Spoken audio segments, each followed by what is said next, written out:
Here in a sec. How much you want to bet he's playing right now? Yeah. Yeah, probably. I'm not taking that bet. He's certainly doing that.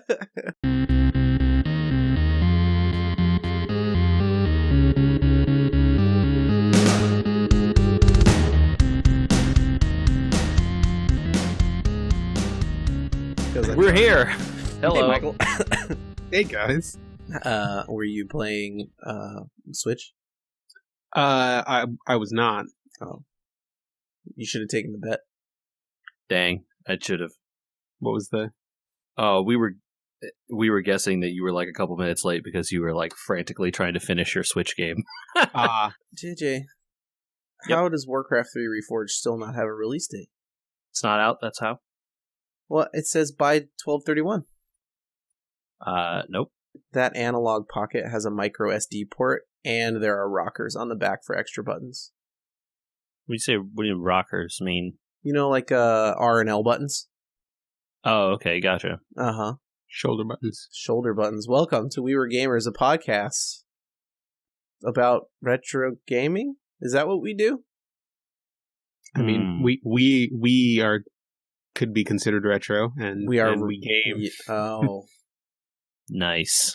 well done. Hello, that's Michael, by the way, Hey everybody. and JJ's here. Yep. I still want an analog pocket, and I'm Andy. Welcome back, everyone. Let's see. 2 days ago, we released our subpod, the Subspace Transmission number 14, about Star Trek Deep Space Nine Dax, the episode Dax, and the character Dax, I guess, also. Yes. Both. So matter of fact, I enjoyed it.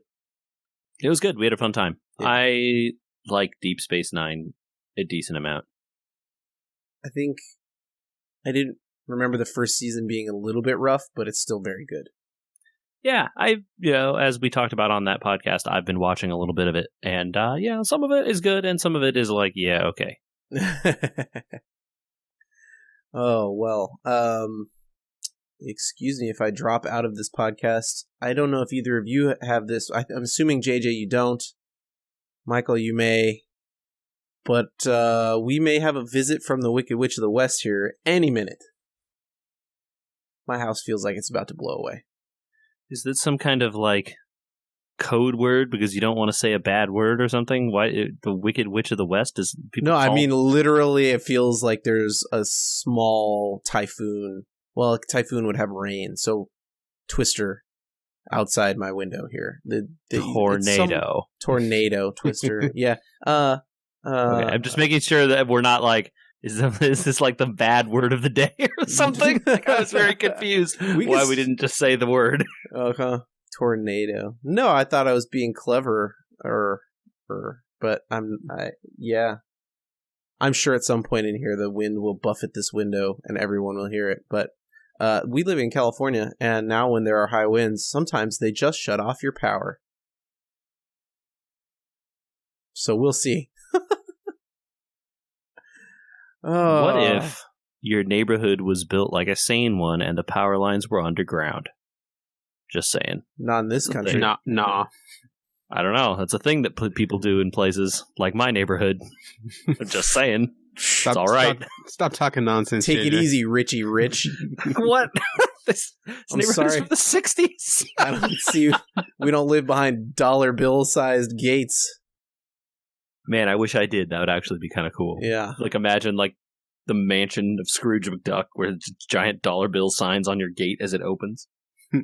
I think that if I had a gate only for my property, I would have to do it. Yeah. Or Right. get your name, like, your initials, like, like AT, or do something crazy Well, like your that. initials is rough because then you're saying I'm the more important one, and Yes. your family lives there. Unless you have two gates, right. you know what you could do. So, like for your house, you would have your initials on one side and your spouse's initials on the other side, and you just do There a you roundabout go. in front of the house. There you go. The I love it. drive-through situation that would work. Yes. Or you could have two gates with dollar bills. You have to go through the first gate, and then the next gate is Yep. the same thing again. Mm-hmm. I love it. All right. Well, how was your weekends, guys? It was kind of a short one. It felt like, but we're back. It's always good to be back. Yeah. I did a little bit of adult work here. Uh-oh. I don't know. It's my wife and I did a 5K this weekend. That was good fun. Oh, cool, man. Awesome. Yeah, Congratulations. we did the Santa run down here. So we put on half of a Santa Claus costume And tennis shoes. and like running shorts. And, Were they red running shorts or green? Nah, I don't own those. I just own black ones. But certainly a lot of people did dress up in like holiday tights and all kinds of stuff. They give you like felt Santa looking pants, which last year when I did this, I wore, and that was a bad idea. So I didn't do that this year. Doing a run, you move your legs a lot, and the crotchal area just completely wore out.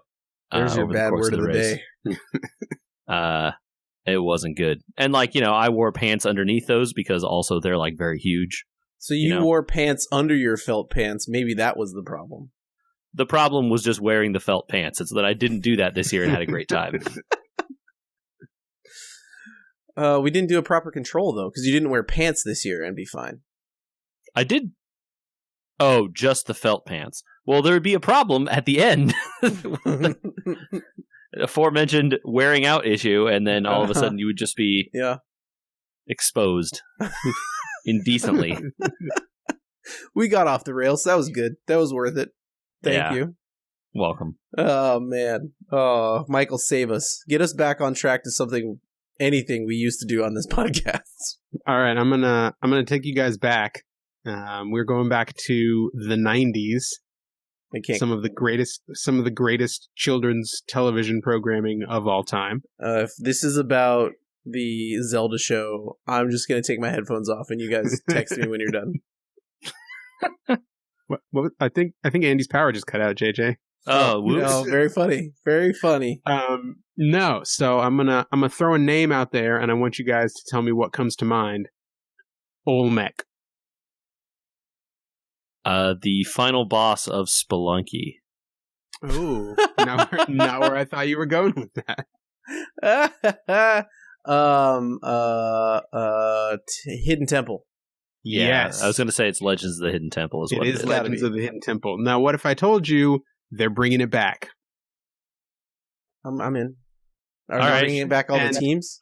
And not just bringing it back, but bringing it back for adults and set in a real jungle. I was way... all right. Now I'm back out. No, wait, well, hold on. I'm happy that it's adults because I was going to feel really weird. Like, a bunch of adults are going to watch this and then start betting on kids and stuff. It's going to get too intense. Gray.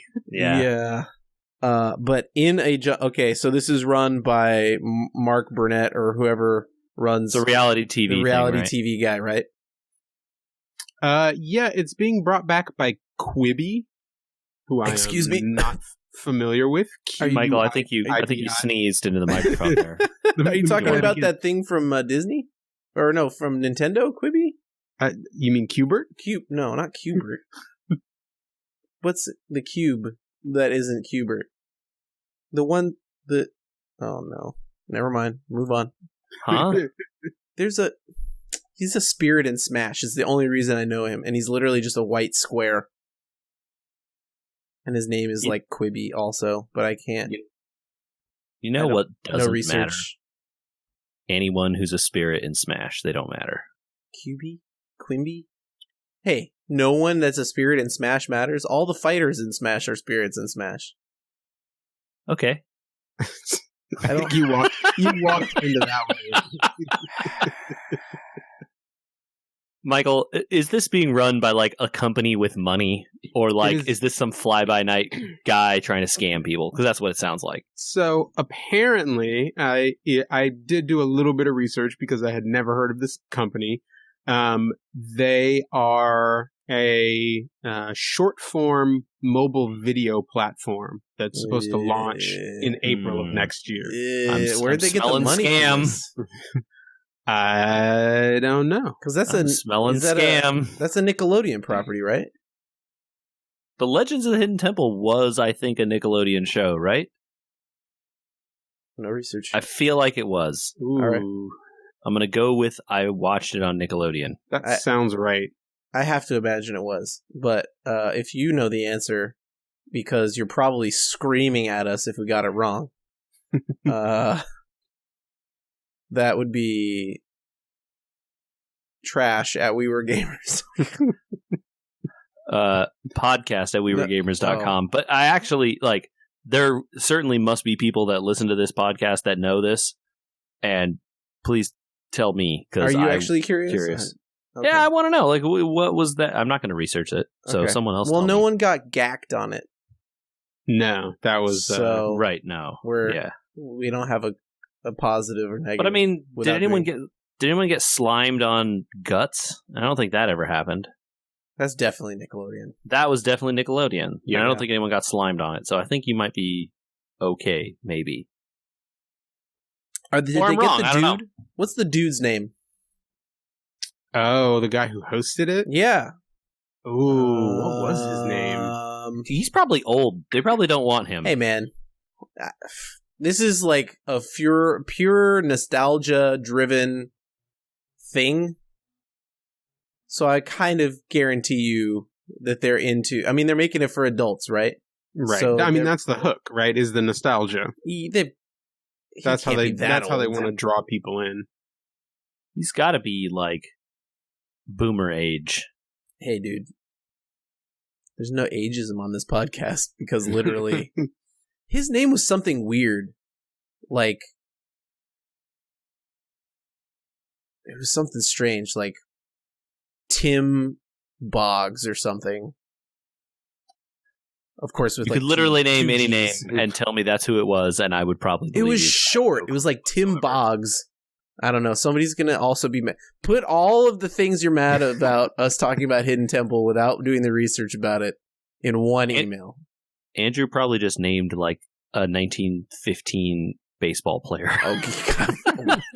I mean, I feel like every Boggs? name. I feel like every name is the name of a baseball player from the 20s. Maybe that's why. Maybe I'm just thinking of Wade Boggs and his amazing mustache. He did have a nice mustache. He did have a nice mustache. All right, now that we've gotten to Wade Boggs, are they going to do the moat and the games and all that sort of stuff in the jungle? I feel like they have to. Yeah, that's my question. Is like, how are they going to make them do the BS thing where they run into the room and have to build a stupid statue and all the kids lose? I feel like they'll The still steps of build, knowledge. Which ones are they'll the still steps of build knowledge? I think that's right. I think this was the steps of knowledge. No, the steps are when they pound on something. When would they build the thing? that It's was during at the very end. It's during the temple run. It's the part where everyone loses.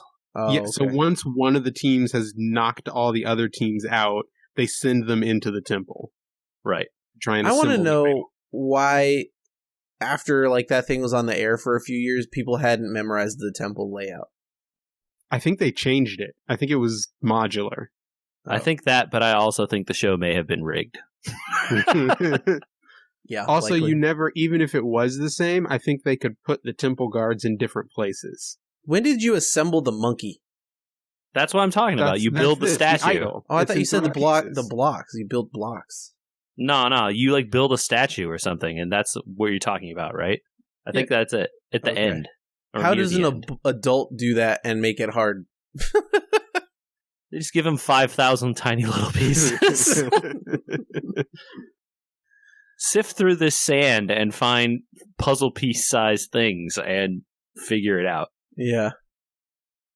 In an actual okay. This is odd. All of it's odd, right? A little bit. I think it's a weird way to redo that show. The whole thing with that show was that it was like a straight up game show for like 80% of it.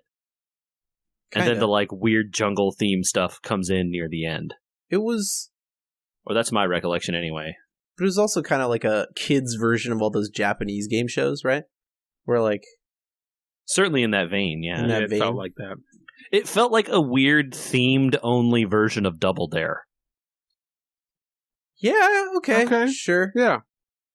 It was like they didn't have any non-themed games. Like Double Dare just has like dive in this pool of weird stuff. Man, And like they didn't have that in that one because that wasn't themed. I think that this is time for me to like say that I thought for at least 5 minutes. At least 5 minutes. I think it was last year. I was at a Target at Christmas time last year, and they had a Legends of the Hidden Temple board game. Okay. All right. The brand is still strong, I guess. They had it. I mean, without this existing, I don't know why they had it. Right? Like I guess if this show had come back and then someone owns the brand and is like, how can we keep making money? And they're like, board Nickelodeon game? likes money. Yeah, why not? I thought about it for a while. The ratings on BGG are, okay, let's say, in the gutter.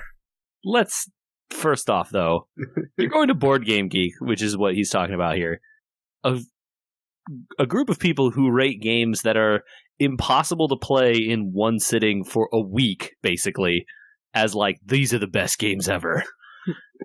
Are they going to rate Legends of the Hidden Temple good, or like, no, maybe? It's like your biased audience here, you know? I guess. That's maybe a good point. It's just like, they're going to say like, oh man, you want to know what's a good game? Europa Universalis. Twilight Imperium, you know? Twilight Imperium is a good game. It is, but it also takes 7 weeks to play. And like 5 dedicated people and a person who sits around and reads the rule book the whole time. Wow. So like, you know, I mean, I'm sure that game is good. I've never played it because I've never been in that situation. I just don't have time for that situation, right? Like, yeah, who does? I have Battlestar Galactica, and sometimes I look around and I'm like, ooh, that complicated game looks really fun. But if I have time for a complicated game, I think I'd just rather play Battlestar Galactica. Yeah, I have those thoughts also. It's like, ooh, I heard a lot of good stuff about Gloomhaven. I should play this. And it's like, yep. If I had people over to play a game, which I wouldn't, but if I did, yeah, then I don't know that we would do this, and we would probably do something else. It's the same reason my miniatures collection has matriculated away from the home. Yep. You know, like, yep. Who has? Okay, first of all, I'd have to call you, or go to a Games Workshop to play 40K. Mm-hmm. Then we would have to find time to do it. That's like 4 hours uninterrupted, basically. Okay, so find 4 hours uninterrupted. Now, you would have to find a time that you're available, which is a weekend, because you work 5 days a week. Mm-hmm. I would have to find a time that kids are gone, which is usually on weekends. So we're lined up there-ish. You know what I mean? Like, yeah, it's tough. It's playing like, board games as an adult. You want to just games pop like open, that is very difficult, right? But that's the thing. You want to pop open like Puerto Rico, and everybody already knows how to play, and you're like, "Cool, let's get this done in an hour." Yeah, it's like, oh, hey, let's play like 4 games of Dominion in this hour, and then be good. And Dominion's just, I mean, maybe it's not as fulfilling as it probably still would be to put down all my Space Wolves on a table and look at them that I painted and measure stuff and like roll to see where my scattering of a mortar goes, and like that is, I'm sure, still more satisfying at the end of the day if you had the time to enjoy it than like, well, I'm gonna buy all these villages because that's the best card in this game. But Dominion is still 90% as satisfying if you're able to sit down and get in 4 games. Right, totally. You know what I mean? Yeah, I hear you. Thanks a lot for that moment, Michael. You're responsible for everybody that got bored and fell asleep there. Before we leave this behind, I have to ask, who was your team? Oh my God! Everybody had a team that was their favorite. So I'm going to answer this first because a friend of the podcast would literally hit me if I didn't say the yellow Barracudas. Oh, you might get hit because it was the blue Barracudas. Wait, he has their the logo. He has their little logo. The fish are yellow, but the background is blue. Yeah, the color was based on the background. Damn, I'm gonna get hit. Bummer. I think that it was either with. There was a monkey team, right? The Green Monkeys. Yep. Is that a good team? Definitely a monkey team. Is that a good team? Were any of the teams good? No. They just assigned them randomly. Like, if you're a cop, you say Red Jaguars.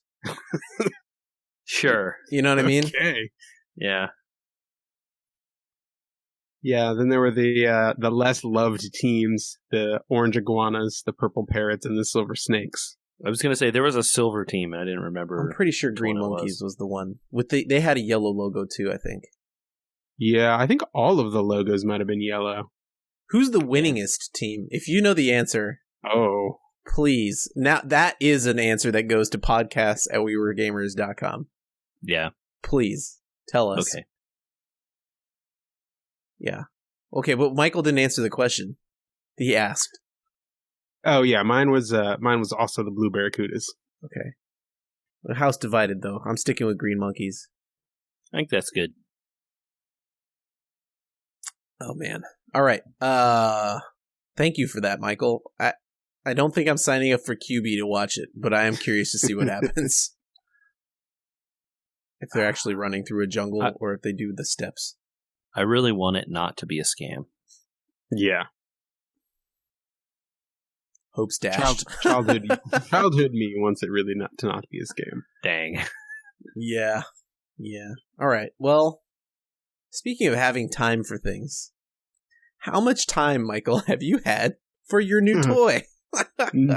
0, because it wasn't supposed to show up until tomorrow. How satisfying is that as an adult, where you're just like, if this had happened to me in college, there's absolutely no way if a video game system showed up on my doorstep 2 days early in college, I would never have gone to class. I didn't mean to bury the lead or your announcement. Finals. Yeah, well, some people thought finals were more important than others. Those people are engineers, and the others are not. I was going to say, wow. Pretty sure I still would have gone to class. I'm just saying. I was paying money for those classes, Andrew. Got to get my money's worth. Oh, yeah, man. Don't get a degree that doesn't pay you back, I guess. Or whatever. Some of us just had take-home finals. I don't want to step on your announcement, man. Get on this thing. Yeah, so I, in a post-Black Friday deal, I picked up a Switch. Huh? Yeah. Oh, so a Cyber Monday deal. No, it was a post-Cyber Monday deal, too. Giving Tuesday deal. Yes, it was on Giving Tuesday. Nailed it. First try. It was one of the many days of our ever-present, all-capitalist, all-the-time society. I love it. Where there can be no leisure, there must only be consumption. I love that there is a anti-capitalist holiday after the 2 capitalist holidays that has become a capitalist day. Oh, it's beautiful. Giving Tuesday. Good job. Every day can be used for consumption if you believe hard enough. I don't think you even have to believe that hard. Oh my god, that was a big mistake to try and take a drink of water. Oh god, I'm gonna have to run that back and listen to it again. Thank you for that one. Okay, Switch. Yep. Give us the deets. I got it. I has it. So it's the new model. Okay, so you for sure got the new version. Yes, I was very careful about that because a lot of the deals on both Black Friday and Cyber Monday were for the old version in bundles. Oh, okay, right. The new. This is not a Switch Lite, to be clear for people. Which no, is it the is not a Switch Lite handheld either. only one. You got the dockable one that has Joy-Cons, but the upgraded battery and processor. Yes. Cool. Yep. So it is the. It came with the limited edition Mario Red controllers, which I think were only originally offered in the Super Mario Odyssey bundle. That's right. I want to say the all red ones were uncommon. You had to get a certain one. Yeah. Yeah. You haven't been able to buy them separately. The only other single color ones I know of are the ones I got, which are green. And the gray ones, which... Right. There is one you can get that's all gray, and they've sold that one for a long time. I was very surprised. I was really super shocked that the Diablo bundle didn't come with the red ones, too. But, make it gray and put stickers on it, and people will buy it. Mm-hmm. Yeah. Anyway, back to the good Switch that you bought.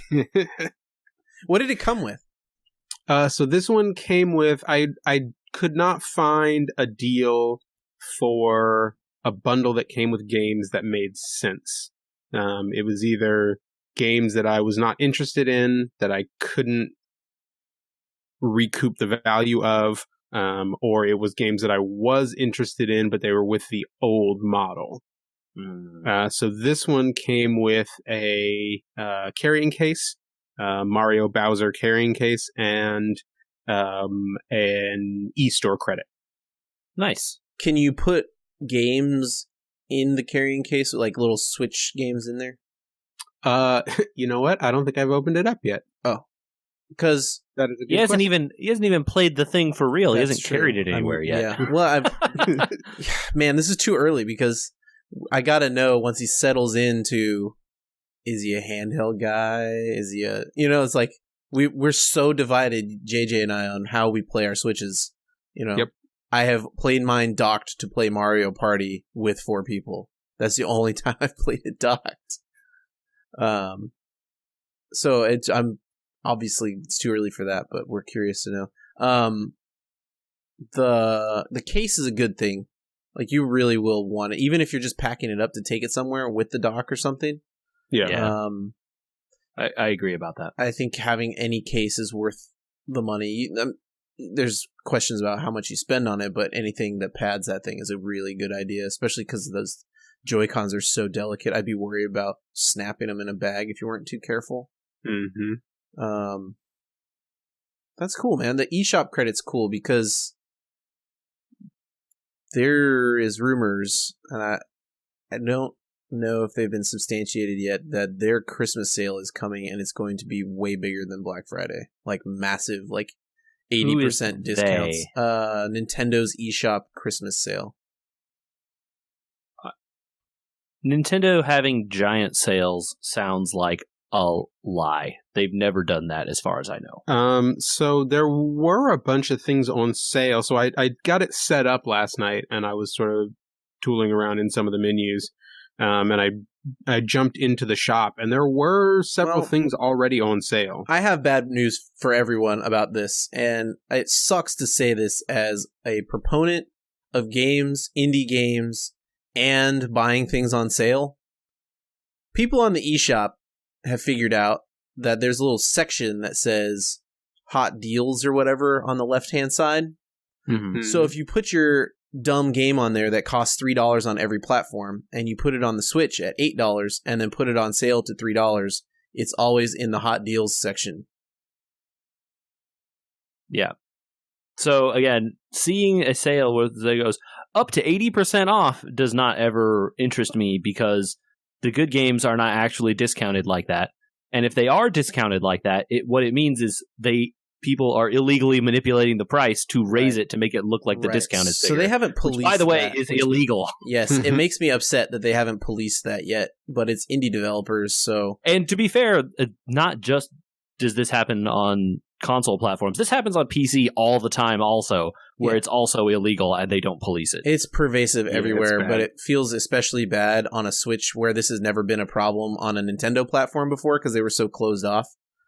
Now that it's more open. Yeah, now that it's more open. So I did hit the Twitter real quick, and Nintendo UK has now confirmed on 12/19 the Festive Offers 2019 eShop sale begins. So that's a Nintendo sponsored thing. I'm assuming that means that a bunch of Nintendo things like maybe Super Mario Maker 2 and stuff like that might pop up on sale there. And I think there are definitely some stuff in the eShop that obviously isn't on cart, so you can't buy it physically, that are really good games. Yeah. So that e-credit is going to come in handy if you save it for a sale. Yeah. That's cool. So you guys touched on it a little bit, so I wanted to ask a recommendation from you of one game-related and one non-game-related thing that you would recommend. And Andy, you can't say Smash. Yes. How are you going to kneecap me? Because I already know that's what the first thing you're going to Every listener on the face of the planet just sighed the biggest sigh of relief that you've ever heard in my entire life. Okay, JJ has to go first then. Okay. Can I subcontract Smash and be like a thing inside Smash? No. Okay, go. So you're looking for a game-related thing and a game recommendation, and then a non-game related recommendation. If it's software, hardware, Okay. All right. So, wait, for Switch specifically, or just for Yes. whatever? Okay, yeah. So, for Switch, almost certainly, I think the recommendation for me, also on brand here, is going to be Fire Emblem Three Houses. I think that's the clear for me. Although, for you, Michael, you may want to consider Xenoblade Chronicles 2. Which I already have a copy of, knowing myself, because I bought it when Amazon was still doing pre-order discounts. Never mind, you're good. Yeah, so I'm going to go ahead and say Fire Emblem Three Houses. That's a great game. I really liked it. Even though I haven't finished the second playthrough, I'm gonna say other people should do it. The non-game thing is a little tougher because there's not a ton of. I mean, there's not a ton. I don't do much with the Switch that isn't game stuff, right? Right, and you play yours mostly docked. So I treat it like it was almost closer to a PS4 or something like that. So I think getting a good Pro controller is probably something you're going to want to do. Man, especially, I was holding my tongue. I was like, please, please, please tell him to get a Pro controller. Especially if you're going to want to try and play Mario Maker. Which I think is, now that they've done that, the most recent update for that is maybe actually worth it again. Kind of missed the initial zeitgeist, so it was like, not great level output, but people are back in it now, so it's a good time to play Mario Maker again. Yeah, that's where I think I would go. Or if you don't want just the Nintendo Pro controller, there's like 700 other controllers that people use with Switches. There are actually some that some people swear by, like there's a Hori. Yeah, Hori. Yep. But they make like an expensive. Hori makes a bunch of stuff, and most of it's kind of cheaper and stuff. And they make one that's a Pro one that people swear by the D-pad on, in case you really are into that kind of thing.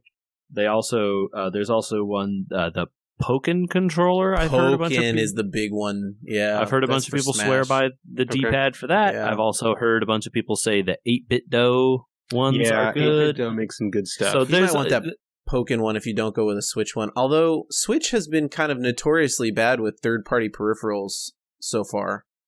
Yeah, so I have the official Nintendo Pro controller because it was available when I was buying it and on sale, and I didn't know about this issue. And it's been fine, but I also don't play Smash or have I play Mario Maker, but I'm not good at Mario, so it doesn't affect me that much. Right. But yeah, that's definitely my recommendation. And actually, I probably play 90% of my games with that Pro controller. I very rarely use the Joy-Cons unless I'm playing Mario Party or whatever. I think that I have a lot of hardware stuff that maybe isn't a recommendation, but is stuff that I have found useful a couple months into owning it. So you kind of have to wait and see. I think JJ's suggestion about getting a Pro or a standard style controller will pay off no matter what you do. Yeah, but mine may not pay off, but there are things that maybe you want to keep on the Amazon cart for later, you know what I mean? Yeah.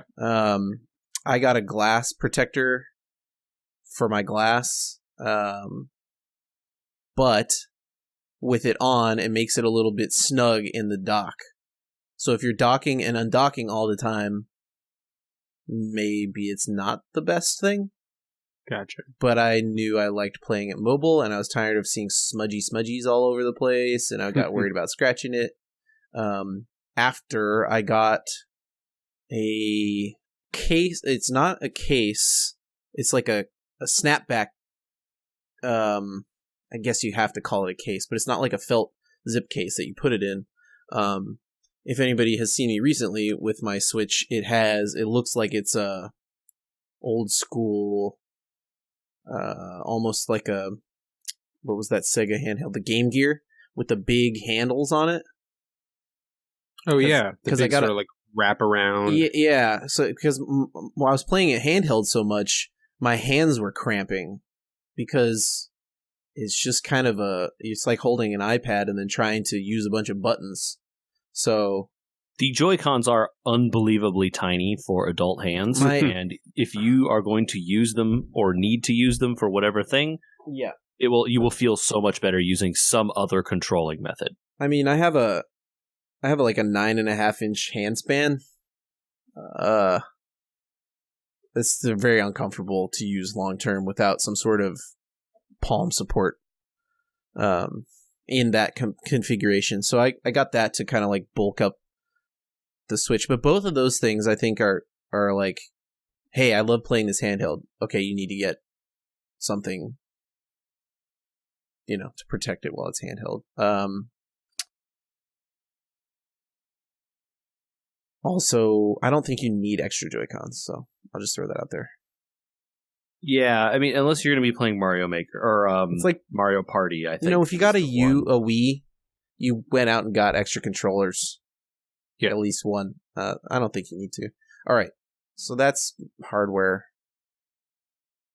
I don't know if this is going to be my experience of the year or not, so I'll just throw it in here. Absolutely, positively, download the 3 free things you get and sign up for the online service. Okay. So sign up for the online service. It's cheap. You have an eShop credit, so that'll count. And when you buy the service and any games, you get coins, which will take cash off of whatever games you buy. Yep. And then download the NES and SNES because they're fun to do once you do that. But the main recommendation and why I say you should sign up for it is so you can play Tetris 99. Yeah. Awesome. Tetris 99 is awesome. And JJ, yes, last week? Mm-hmm. I don't know. Last Sunday, they added an update and you can go get all the themes you missed. Oh, that's cool. Yeah. So all the themes that have been added as like limited time things you can now buy with the currency in the game, which doesn't take too much work if you play a little bit. Even if I would just only want that original Game Boy theme and then never change it. Yeah, now you can. Yeah, you could get it after playing probably 2 or 3 days. That's cool. Mm-hmm. And like not a lot of games either. Just even as get lucky on the quests and take the in-game currency. I think that if the $10, I think it is, maybe it might be $20, but I think it's $10 to upgrade Tetris 99 to get the offline mode and the play versus computer mode and all that. Okay. If that's on sale during this Christmas sale, I'm probably going to upgrade into that just because it has marathon, so you're not competing against people in that purchase. If you don't like the idea of competing against people, the other thing they just added for free is another game mode, which is not the 99 players. It's 4? I think it's 4 teams instead. So you're put into a block and you're like, okay, I'm on yellow.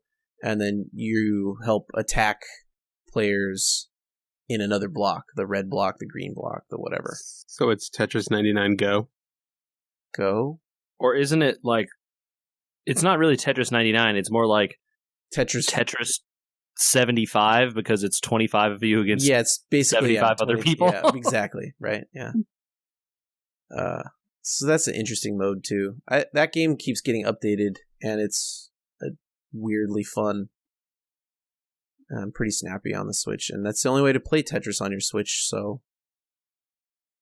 enjoy it. I think that's a good recommendation. Plus, it's all free. right. Well, free if you get the online membership. I think that online membership's worth it, especially if I mean you're a Mario guy, so you're going to end up playing Mario Maker without our recommendation. Yeah, probably. So you're going to need it for that anyway. Yeah, don't get Mario Maker if you don't have the thing. Yeah, I think that's a pretty good. I mean, just it's such a good deal compared to all the other systems. It kind of just doesn't make sense not to get it if you're gonna actively play your Switch. All right. Okay, we got it. We got it. We got to move on. Don't ask any other questions. I got the download. Okay, we got to get to the last thing today, you guys.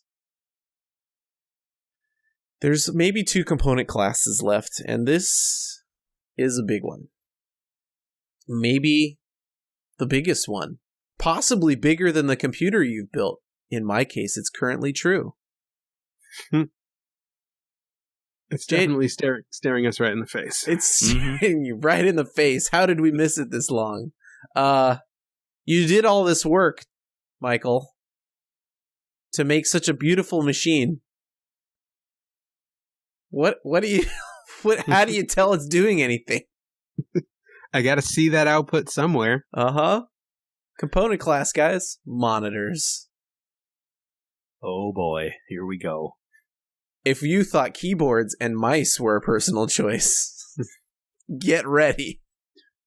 Well, actually, there's not as many personal choices with monitors, I think, as you think. Not, maybe not as many as there used to be. It kind of comes down to how much money you're willing to spend, right? That is the personal part. Yeah. The rest of it is like, buy as good of one as you can afford. Yeah. So we talked about video cards earlier. We told you during video cards to pre-plan what connections you're going to need. We're going to talk about a little bit of those today and what benefits they may offer you. Let's just say up front, don't buy anything with a VGA on it unless, well, you shouldn't be building your own computer if you need a VGA. Well, VGA basically is obsolete at this point. So if you're using it, you have some kind of weird specific reason, and you're not listening to us for this kind of advice. Modern video cards aren't going to even include a VGA port anymore, so you're not going to even have the option. Maybe they have DVI, and DVI even is kind of going DVI. You need the double DVI, right, for it to still keep up with modern refresh rates and stuff. Right. But yeah, I think the first place to start is there are ranges of costs with monitors, and you can get a pretty good one in the $100 range. You can get an absolutely fine, completely workable 1080p monitor that will do good for gaming or showing movies or whatever you want to do on your desktop for $100. No problem. Absolutely. If you're building a gaming PC, you might as well start at expecting to spend at least $300. Yeah, so that's the real trick. And if you want to get fancy, right? Mm-hmm. You could spend $10,000 on a monitor if you wanted, right? Yeah. Now, don't do that. Yeah, or a series of monitors, right? You could end up with like a 9-monitor display. I personally would, after having done this for so long, I can't live without 2 monitors. I just can't. I won't use any computer that doesn't have it anymore. So I have to have 2. So it's always a series for me of like, do I want to replace both monitors now? Or am I just replacing one and now I'm going to have to deal with like 2 different monitors, and that causes a whole series of issues I have down the line. Personally upgraded in succession. So I've like slowly like, okay, this one gets replaced, that one gets replaced. Because I also am in a 2-monitor setup. This one gets replaced, that one gets replaced. And so that's like kind of the cadence there for me. But if you're starting from nothing, obviously start with one. You know, get the second one after you feel you need it. And you know, let's talk about the other connections, right? So there's we talked about the double DVI-D. Yep. That's a pretty less common these days, but was very common. Yeah, VGA is out. We talked about that. HDMI is a very big one. Like your TV. Same Absolutely. connector. Sure. Same limitations. Right. Yeah. So the HDMI has issues and limitations in that there's handshaking involved. There is a protocol involved. You need to know which version of HDMI it is if you really want to get the highest frame rate and the highest pixel count and stuff. Yeah. If you use a old HDMI card or an old HDMI monitor, you might not be able to get 4K over that thing. Yeah, they have the data throughput buffers. Right. And so then if you don't want to do HDMI, you're left with DisplayPort, I think. Or mini DisplayPort, I think. Thunderbolt. Which is Apple only. Apple only, yep. Yes. So you're not left with Thunderbolt, you're left with DisplayPort. I mean, there are adapters to DisplayPort, so... So it is a I think these days DisplayPort has become pretty ubiquitous. It's become predominant, I would say, and in 2010 or 2015, it was kind of like newer and having a lot of handshake issues, which have now kind of been resolved. So if you hear about that type of stuff, update your firmwares and you should be fine. These days, I think most monitors are either doing HDMI stuff or DisplayPort stuff, and those are kind of the two directions you're going to go. Or both put together. Or they have one of each or something, yeah.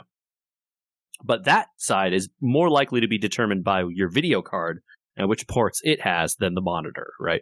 Right. So the monitor is likely to have multiple versions of, or multiple different connectors there. The video card is less likely to have a bunch of extra ones. So I think that's kind of it for connections, but then we move on to literally everything else about the monitor. Well, there's also a lot of monitors. I guess we should just talk about it in connections. A lot of monitors have USB throughput also. Oh, sure. They'll have a USB port and allow you to plug USB devices into the sides or the bottoms or the tops or wherever.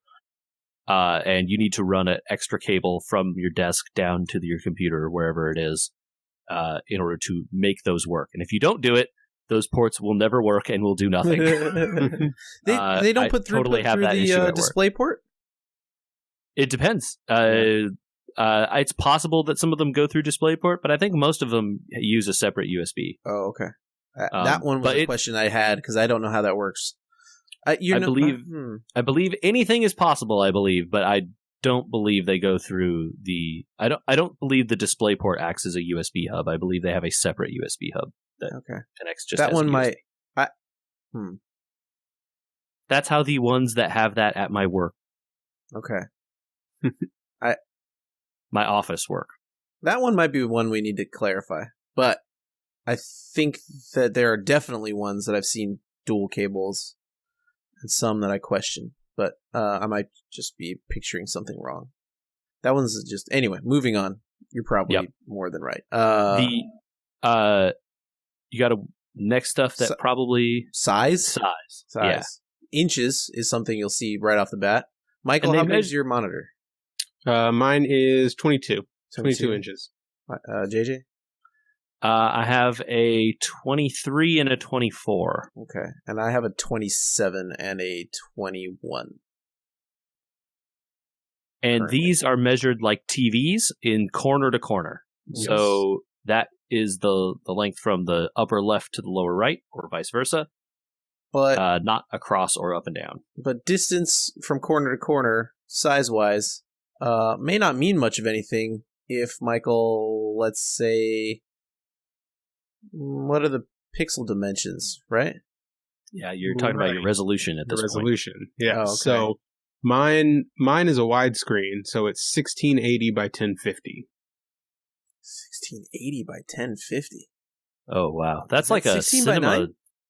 No, that is not 16 by 9. No, it's 16 by 10. Yeah, that's not. Yeah. Okay, so mine is also 16 by 10, which is 2560 by... No. Wait a minute. 2560 by 1440. That's 2K. That's 16 by... 1440 is 16 by 9. 16 by 9, yeah. That's 16 by 9. I have a standard 1080p monitor, and I have one that is 1920 by 1200. Yeah. That is a 16 by 10 ratio also. So those are... It's kind of interesting. You know, TVs and monitors have done kind of the same thing, where they were all 4x3, which was an old square CRT TV or monitor. Was, you know, it wasn't square. It was 4x3. And then they kind of slowly transitioned into 16 by 10 first, I think. Yes. 16 by 10 was the standard, like, computer office monitor. That's how I, how I thought of it. Mm-hmm. Oh, you're going to a computer lab in college. All the monitors are going to be like this because this is the way your bulk monitors worked. And now 16 by 9 because that's what TVs are doing, and they're kind of both sitting in the same vein of function these days. Basically, the 16 by 9 stuff has kind of predominated. They still make the 16 by 10 ones because weird people like Michael and I prefer it in some cases. But they are generally A, more expensive, and B, hard to find. And you need to look for them and be careful about which ones of those you buy, because you may be getting older technology or whatever, that just because they're like, oh, we don't make this size anymore. Well, it's not their priority for sure. Yeah. Of course, right? Yeah. And also, video and all that sort of stuff has moved to the 16:9 format generally. Yeah. So stuff is going to fit better on that 16:9 screen than it is on the 16:10. And like you I said, also will end up with weird graphical stuff sometimes in games where they won't support your 16:10 resolution. True. It happens less and less these days, but there are still people who don't support arbitrary resolutions on PC games, and God, that's really frustrating. Yeah, when you can literally just get stretching. You can just get the list of supported resolutions from the PC and just support whatever. Yeah. But yeah, so be aware of that if you choose something that isn't standard. And of course, this is where people talk about 4K, right? And that's all. Yeah, that's all resolution stuff. And the higher the pixel density, the resolution, the more expensive it gets. So a 1920 by 1080 monitor, much like any cheap $300 LG TV, will be much less expensive than a 4K Acer computer monitor, right? Totally. So this is all stuff you'll find in your budget. Yeah, and the resolution you pick, again, is going to determine not only graphical fidelity, but how much desktop space you have, right? Sure.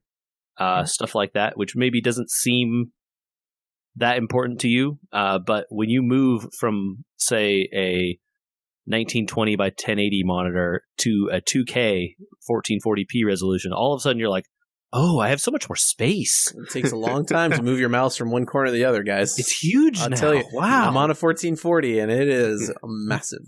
This is big. And then all of a sudden, after like 3 months, you're like, my desktop is full again of stuff. What did I do? I don't have enough room for all these windows. How come? All these windows. Yeah. What happened? Yeah. So, you get used to it. But that is certainly a consideration. And then the second consideration beyond resolution is going to be refresh rate. Not the only, but the second, yeah. Uh-huh. But it's the next one that comes up generally. Because usually the way that people will talk about it is X resolution at some amount of hertz. Or at some amount of frames per second, right? Yeah, so that's the thing to know. They say hertz because it's about the amount of times the screen can refresh. It used to be from top to bottom, not how many frames could go through. Yeah, the refresh rate, which is what we're talking about here, is listed in hertz because that is literally the technology's limitation as to how quickly they can flash a new picture onto that screen. Right. Assuming a new picture was coming in that fast, which may or may not be true. Which translates to the fastest frames per second you can do on a monitor. Right. The fastest possible, right? All right. So, Michael, yours?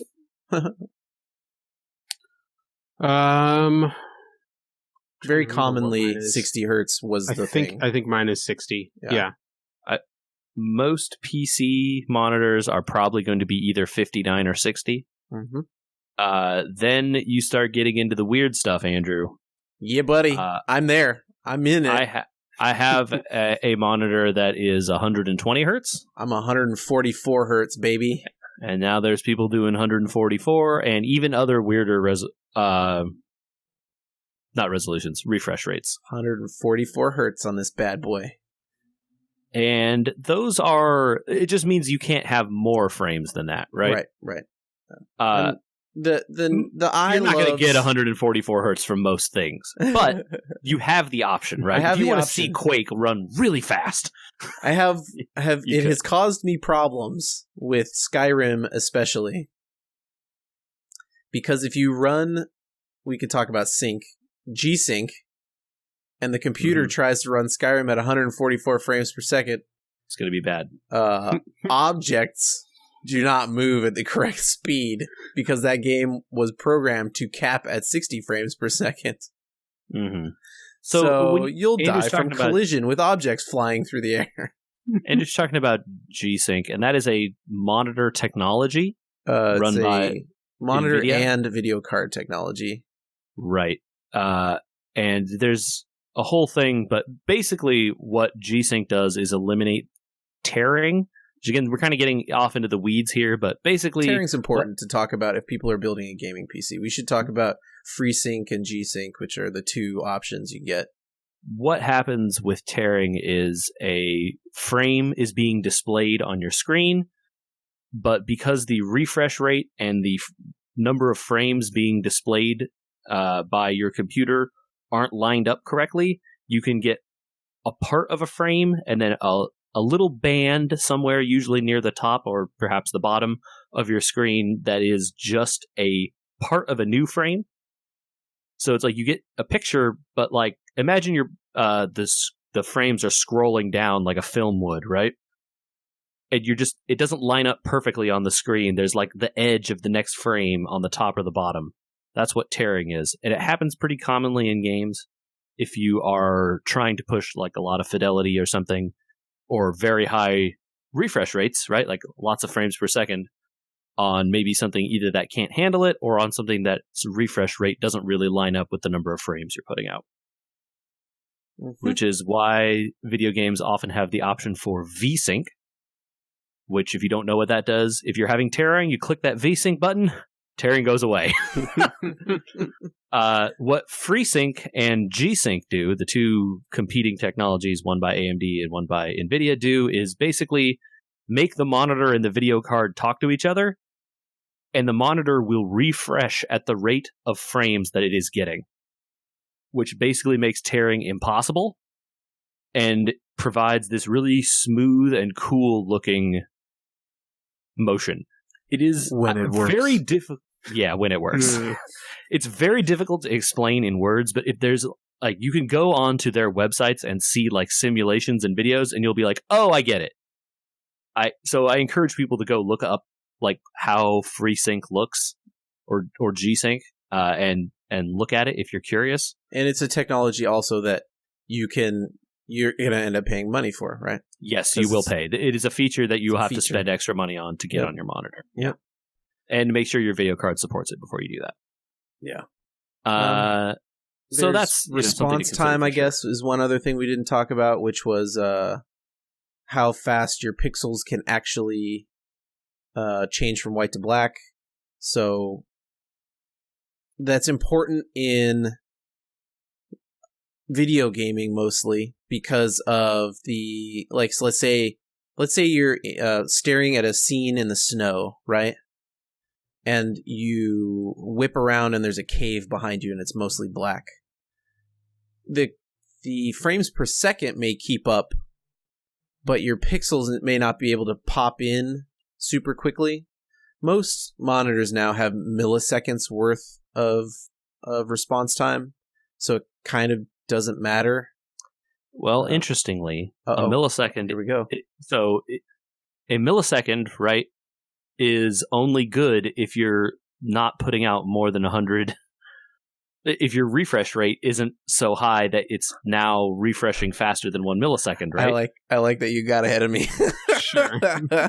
It's the math here, right? So like if you're doing more than 100 frames, or right, I think it's 100, right? Uh-huh. If you're doing more than 100 frames per second, your response time is going to be a big difference, right? Because it won't be able to switch fast enough to keep up with the high frame rate. Right. But if you're doing, say, 60 frames a second, you'll have no issues. Yeah. So that's a case where usually the monitor kind of doesn't matter unless you're going to get into the 144 hertz club. Or 120 or whatever. Yeah. But like the monitors that support the higher frame rates, they know about that, and they don't put ones with like really slow response times in it because literally this would happen. But a lot of people will see the response times in there, and that's what that's about. Because the monitors that have response times advertised, there's a reason they're doing it, just to prove to you that you're not going to get a bunch of weird pop in. There's a bunch of other like I don't know more side concerns depending on what you plan to do with the computer beyond gaming. Contrast, maybe. Well, not just contrast, but if you care a lot about like color and color accuracy and those sorts of things, there are tons and tons of people that know way more about that than me. But that certainly can be a concern, and you should look up that stuff because every monitor is different. The way it reproduces color is different and could need to be calibrated. in order to give colors the correct shading and correct tint so that it doesn't look weird. I'd throw out there that there's 2 stats on every monitor that we might want to at least mention, which are contrast ratios and brightness, CDM squared, which a lot of the visual stuff on there is easy to break down. Contrast ratio, you should probably get one that says it can do 1000:1 to make sure that you get deep, rich blacks instead of washed out screens. That contrast ratio one, people have gamed a lot now, and now they're listing it as, it has like 50,000:1 when not actually. Impossible. So that one is 1000:1 is the visual acuity there. So anything above that is software. And so that's the part where like you can't necessarily trust what it says for that one, unfortunately. Read reviews of the monitors you're interested in. Yeah, that's the Someone real has tested it to see what the actual contrast ratio is of the screen without all that stuff turned on. So if you see 150,000:1, you might want to have that one checked because it might actually only be 500:1, and you're going to get like weird washed out stuff without good contrast which means you're not going to get good color rendition. The other one being brightness, CDM squared, which is if it's above 200, you're good. Just if you're really worried about that, you don't want a monitor that's to be too bright, but you want it to be able to produce enough brightness to create your colors and contrast. So 200 is a good number. There's also some even tertiary concerns you want to think about. These are more like build quality issues than necessarily issues with the monitors or the technology itself. You want to make sure there isn't any what people call ghosting in monitors, which is potentially caused by the backlight, the light behind the monitor, not switching on and off when it should. Also, you want to make sure that there isn't light leaking. Oh, man. Which Do can happen. Either of you have light leak? No, because I get rid of the monitor as soon as I see it. It's unbelievably annoying. And it happens because, I don't know exactly what causes it, but you'll see it around the edges. I can explain it if you want. It just to explain what it is, but like around the edges of the bezel of the monitor, it will be brighter because the backlight is coming through somehow, which I don't really understand. Two ways this can happen. One, the monitor is over tightened and it's squeezing the LCD, and so it creates a patch of unequal pressure near a screw. Or the LCD is not properly coated and glued down to the back LEDs, and so you get a weird air pockety type thing that's creating like a refraction.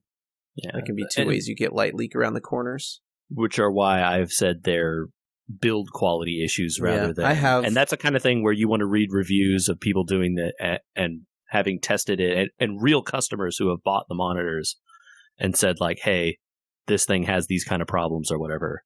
I live with a little bit of light leak on one of my monitors because it's in a corner. It can be fine if it's out of the way. It may not be a problem. Like, it's only in the upper left of this monitor, and I don't do stuff on that monitor really. Then maybe you can live with it.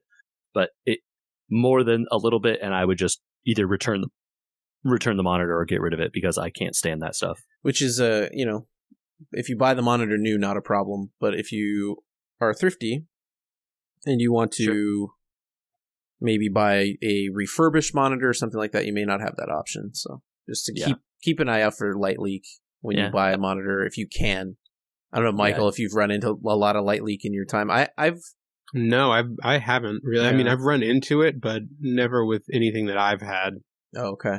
Also, dead pixels. That's more. That is a no-go for me. That's dead way pixels more are really annoying. tough. And these days, or at least the last time I bought a monitor, which to be fair has been a little bit, but the last time they put like limits on when you could return a monitor for dead pixels, which I thought is insane. If there's a single dead pixel, I want a refund. But apparently, at least the last time I bought one, they were saying, it needs to have more than one. If it had two, okay, but if it's only one, they won't take it, which I thought is insane. One is insane. Wow. I wouldn't be able to stand it. I could not have a dead pixel green. or whatever color, green, white, whatever. Yeah. And yeah, it's basically just a stuck a stuck dot on your monitor that can never change. And as long as it's on, it's whatever weird color it is. Nope. And that sucks. No way. So if you get that, return it. Absolutely. Yeah. Gosh, I think there's one more thing to talk about in monitors here, which is TN, VA, and IPS. Yep. And panel, I can explain these if you panel want. technology. Yeah, it's basically the technology of the stuff that runs the screen, right? TN being twisted pneumatic, VA vertical aligned, and IPS, which is in-plane switching, which are how the LEDs work, basically, right? Yeah. The thing to know here basically is generally IPS is best, I think. IPS is best, though, if you are going to be a Fortnite professional streamer gamer, you want a TN display. Because an IPS display is kind of limited to 144 hertz, and a TN display can easily and much more cheaply get to that range and higher. Okay. So there are considerations there for sure. I know IPS ones are generally more expensive. Yeah. And so you know what? If you are this far and you're worrying about this, good job, because Good this job stuff to you. doesn't really matter in the grand scheme of things. I bought an IPS display because it has the best color rendition, but yeah, I was going to say this stuff generally ties into like how closely you want out of the monitor. Color and stuff, yeah, all that stuff.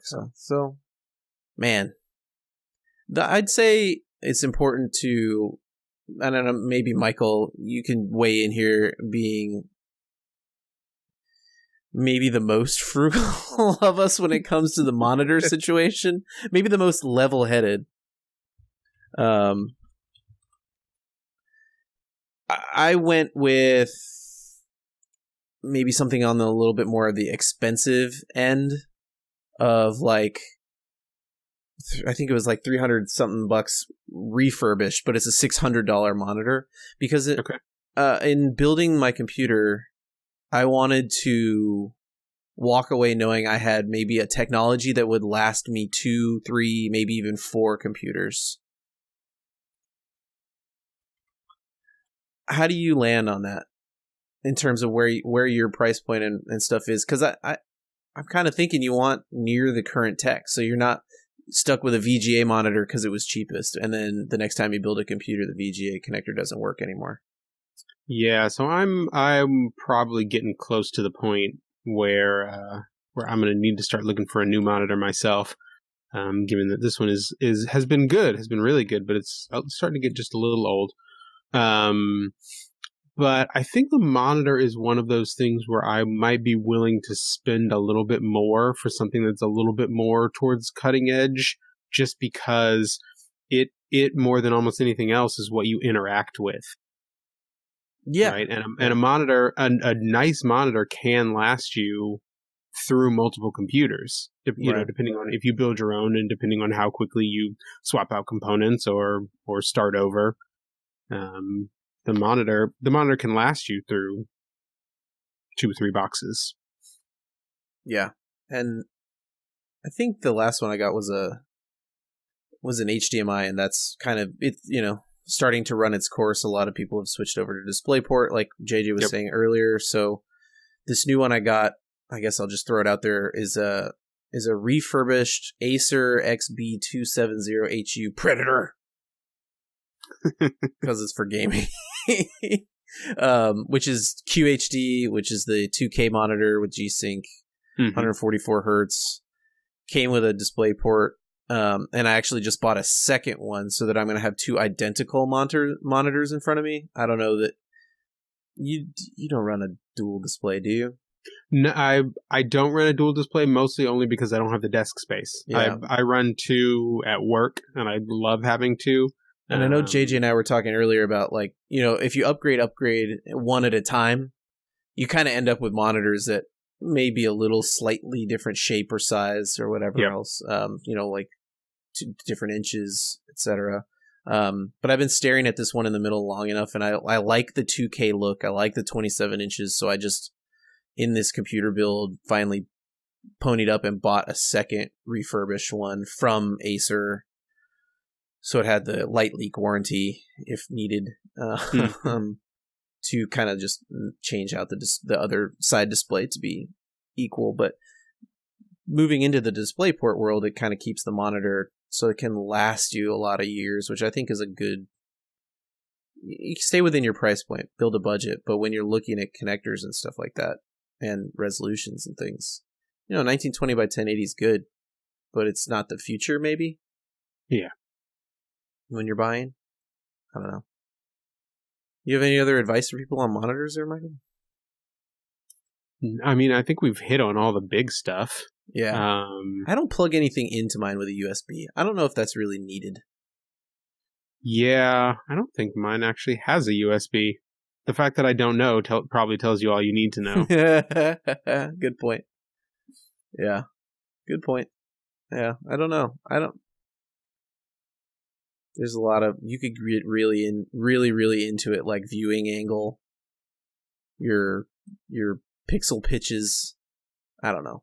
None of it's worth knowing about beyond, I think, everything we covered, really. Yeah. But I don't know. If people have other questions about monitors, or we weren't super clear about anything, I don't know. Or we got a whole bunch of stuff wrong. No, other than whether or not DisplayPort carries USB, which I'm too lazy to look up, I'm pretty sure I'm wrong, and it doesn't, and you need to have a USB hub device, which means you need to connect it via USB, because it wouldn't make any sense for it to run on DisplayPort. There's not enough bandwidth in that little wire, Yeah. You probably don't need to correct us on that. JJ got it right. Yeah, but if we got something kind of a little bit wrong or not clear enough or whatever, where would you do that? Yeah, you should hit us up at podcast@weweregamers.com. We love getting email. We'll read your email live on the airwaves. We could. We could if you don't put us in our place too hard. Yeah, be nice about it. Yeah. You can also get at us on social media. We are on Facebook, Twitter, and Instagram, all at We Were Gamers. And you can and definitely should go check out the sweet new Subspace Transmission episode on our YouTube channel. There you go. We're coming into the end of the year, so keep an eye out in the next week or two for our end of year moments wrap up. I don't know. What did we decide we were going to call that? I don't know. We just got to come up with a good name for it.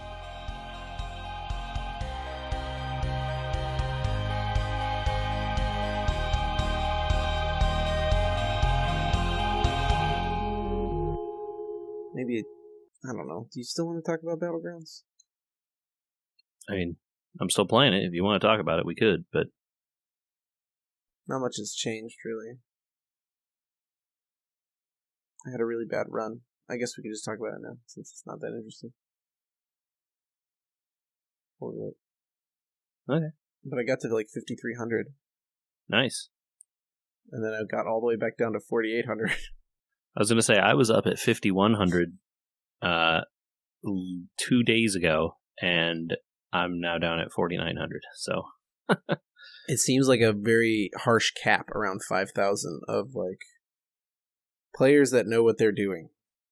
So yeah, I was so shocked in this last game. The last game, I got fourth. And 2 people died at the same turn, so like it was both of us were fifth technically, but I gained 4 points.